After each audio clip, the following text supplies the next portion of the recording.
One was a phantom, the other was a builder. One disappeared into the fog of Victorian London after 100 days of terror. The other constructed an entire hotel designed to swallow people whole. Both became legends.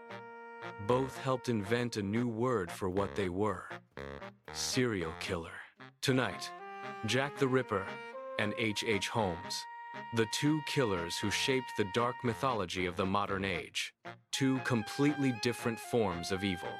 One question: who was truly more dangerous? Welcome back to Evil versus Evil, Monsters of History. This is episode 5. In Whitechapel, London, in the autumn of 1888, a killer appeared who would never be named. We do not know where he was born. We do not know when. We do not know what he looked like. We do not even know his real name. He gave himself one: Jack the Ripper. Whitechapel in 1888 was a square mile of misery.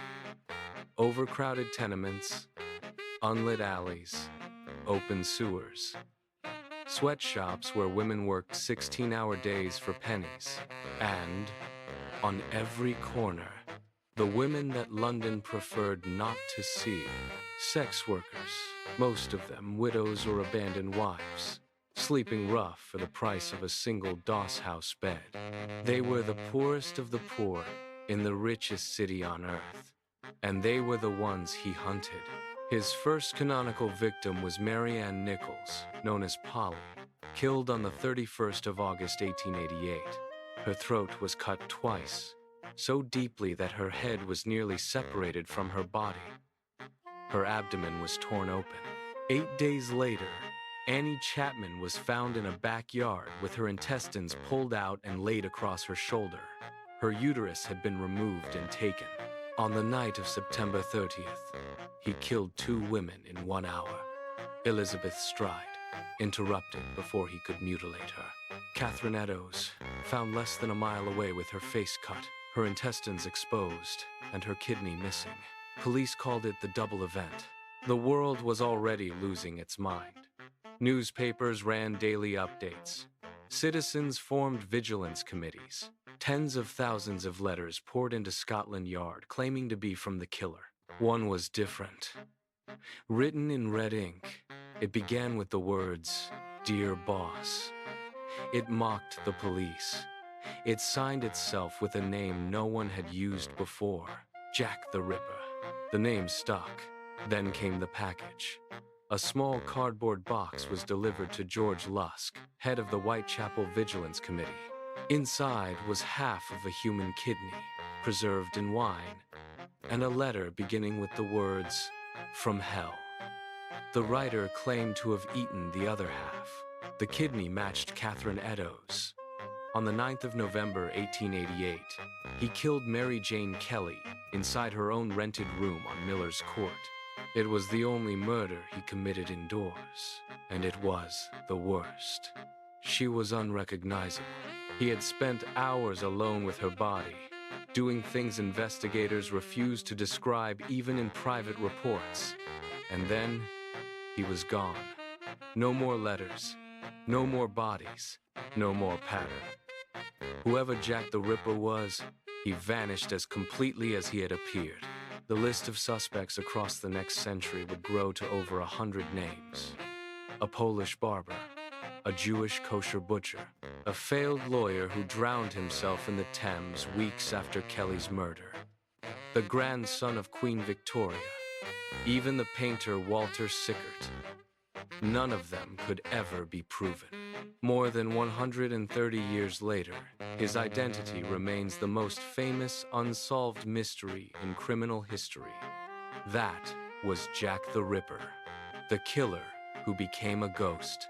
Born in Gilmanton, New Hampshire in 1861, Herman Webster Mudgett was the son of devout Methodist farmers in a small rural town. He was a strange, intelligent boy, mocked by other children for his intellect and his frailty. According to his own later confession, The moment that broke him came when older boys dragged him into a doctor's office and forced him to touch a human skeleton. He was supposed to scream. Instead, he became fascinated. He attended medical school at the University of Michigan, where he discovered his true calling, not medicine, insurance fraud. He stole cadavers from the school's anatomy lab, disfigured them to be unrecognizable, planted them at fake accident scenes, and collected on insurance policies he had taken out under false names. He was good at it. He was good enough that he was never caught. In 1886, he abandoned his wife and child, moved to Chicago, and reinvented himself with a new name, Henry Howard Holmes, H.H. Holmes. He took a job at a pharmacy. The owner mysteriously disappeared. Holmes took over the building. And then, across the street, he began to build. The structure he constructed at 63rd, and Wallace would later be called the Murder Castle. It was 3 stories tall, half a city block long, and entirely his own design. The ground floor held legitimate shops. The upper 2 floors were a labyrinth that defied human comprehension.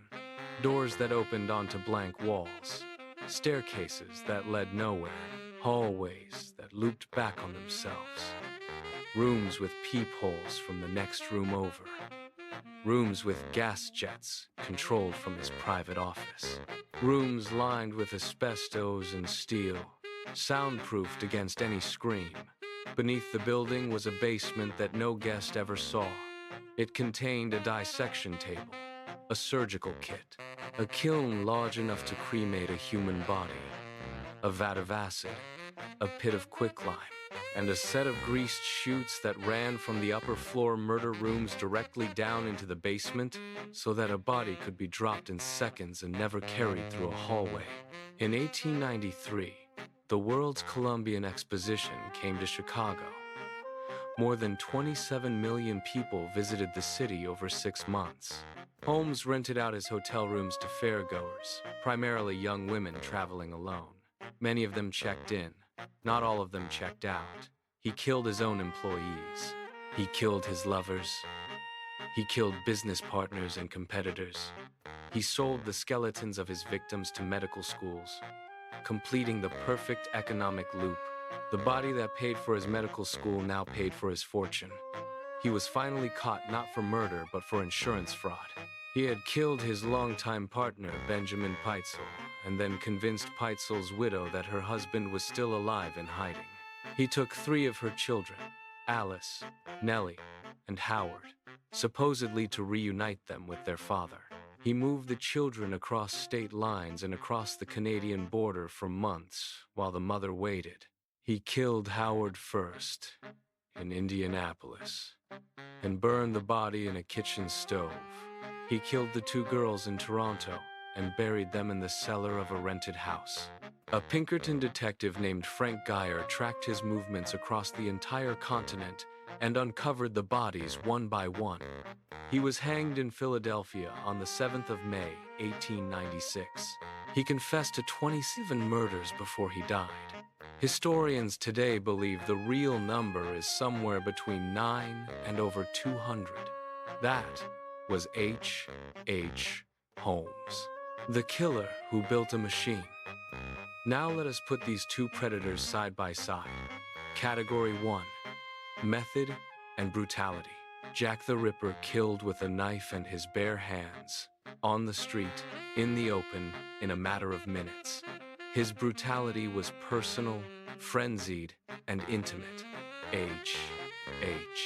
Holmes killed with architecture. He turned a building into a weapon. His victims walked willingly through his front door and never reached the 2nd floor. Jack was a butcher. Holmes was an engineer. The edge in pure horror goes to Jack. The edge in efficiency goes to Holmes. We will call this category Holmes. Category 2, operating range. Jack the Ripper killed within a half-mile radius of Whitechapel. His entire reign of terror played out across maybe 10 city blocks. H.H. Holmes killed across multiple states, multiple cities, and an unknown number of identities. He operated in Chicago, in Texas, in Indiana, in Philadelphia, and across the Canadian border in Toronto. The Edge is Holmes. Category 3. Evading capture. Jack the Ripper was never caught. He was never identified. More than a century of investigation has produced over 100 named suspects, and not one of them can be conclusively proven. H.H. Holmes was caught after 8 years of killing, and only because of an insurance scam. The edge here, decisively, is Jack.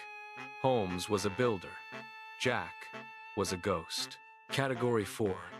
Body count.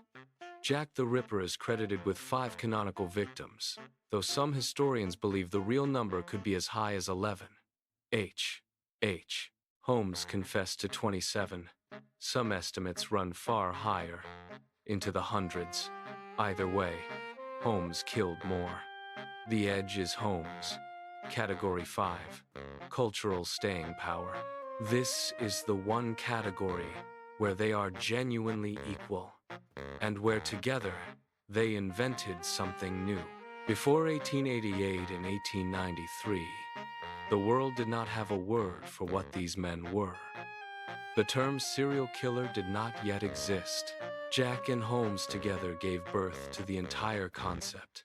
Every detective novel, every true crime podcast, every profiler and every television show owes part of its DNA to one of these two cases. Call this category a tie. So the categories split 3-1 to 1 in favor of Holmes. But categories do not capture everything. Here is the wild card. What if their cities had been swapped? Imagine Jack the Ripper in Chicago during the World's Fair. 27 million strangers passing through. No British accents. No Scotland Yard. No press obsessed with 5 sex workers in a single slum. Jack in that environment would have disappeared completely, killing far more, and we still would never know his name. Now imagine H.H. Holmes in Whitechapel. He could not have built his castle. He could not have lured women to a hotel. Stripped of his architecture, Holmes would have had to kill the way Jack killed, with a blade in a dark alley. And Holmes was many things, but he was not a knife fighter. Jack survives in Chicago. Holmes dies in London within a year. Each man was perfectly matched to his city, and would have failed in the other one. The verdict. By the categories, H. Holmes wins. He killed more people. He covered more ground. He invented systems of murder that had never existed before. He was the world's first industrialized killer. But here is the haunting part. We know Holmes. We have his confession. We have his photograph. We have his trial transcripts. We have the basement plans of his castle. We know exactly what he was. Jack the Ripper remains what he was the night he disappeared in November 1888. A name, a signature, a void. He is the original modern monster, precisely because he was never finished. He has no ending. He has no face. And every generation that comes after him keeps trying to give him one. Holmes was the architect. He built a fortress out of his own evil. Jack was the phantom. He built nothing. He needed nothing. He simply walked into the fog and never came back. The winner is Holmes. The one we will never stop looking for is Jack. Next episode, Rasputin versus Machiavelli. The mad monk who could not be killed against the man who wrote the book on how to seize power. One survived poison, bullets, and drowning. The other survived banishment, torture, and irrelevance to become the most quoted political philosopher in history. Only one of them ever held a knife.